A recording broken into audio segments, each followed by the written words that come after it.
Oh, You man. never know. Happy Wednesday, guys. Right. Happy Wednesday. A lot drier in the forecast for us today. I know yesterday was so soggy. Great napping weather, though. I don't know if anyone else took advantage of that. But I can tell you, as we go into this weekend, we are going to now see a trend of temperatures upwards before we have our next chance of rain. So happy hump day. We made it through half of the week. Let's get a sneak peek, as always, at the 7-day forecast. Because, yes, there's a lot of things to talk about here for the second half of the week. More specifically, going Friday into Saturday. I know we've been talking about chances of rain, and we have our final Buckeyes home game on Saturday. I'm going to get back to that in just a bit, but I do want to start off with our impact forecast, though, for this morning. Yes, it is that fog again, keeping a close eye on things. So just give yourself a little bit of extra time this morning. Not everybody is going to have poor visibility, but there certainly is enough here to mention on our 10 weather impact visibility map. You can see Bucyrus down to 1/4 mile.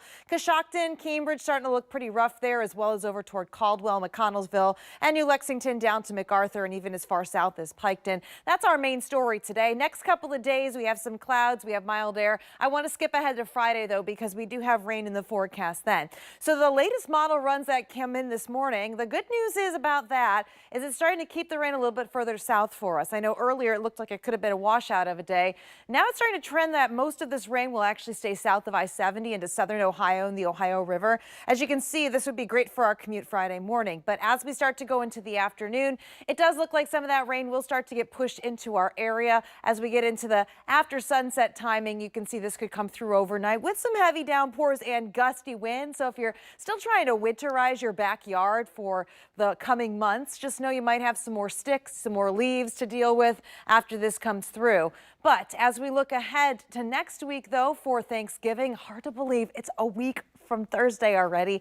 It is trending. Our temperatures will be close to normal, which for us typically getting into the upper 40s to low 50s in the afternoon, which is great because that means even if we do get above normal precip, that would keep it more of the rainy side of things versus seeing the snow and ice. So fingers crossed for that. I know it's not going to be fun for travel, but nonetheless, we'll be watching that closely here. So keep checking back in with us. Here's that official Buckeyes forecast. We might still have a little bit of that rain lingering for us, but you can see for game time for kickoff at noon, it's looking to be pretty fantastic ahead.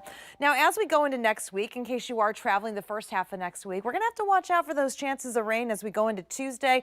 But you can see temperatures, though, we're above average all the way through next week. We're not dealing with some really cold air. The only cold time will be in the morning in the 30s. But then as we look ahead, could get pretty cold again with some of the extended models going into the second half of next week. So we'll be watching that really closely for us. Just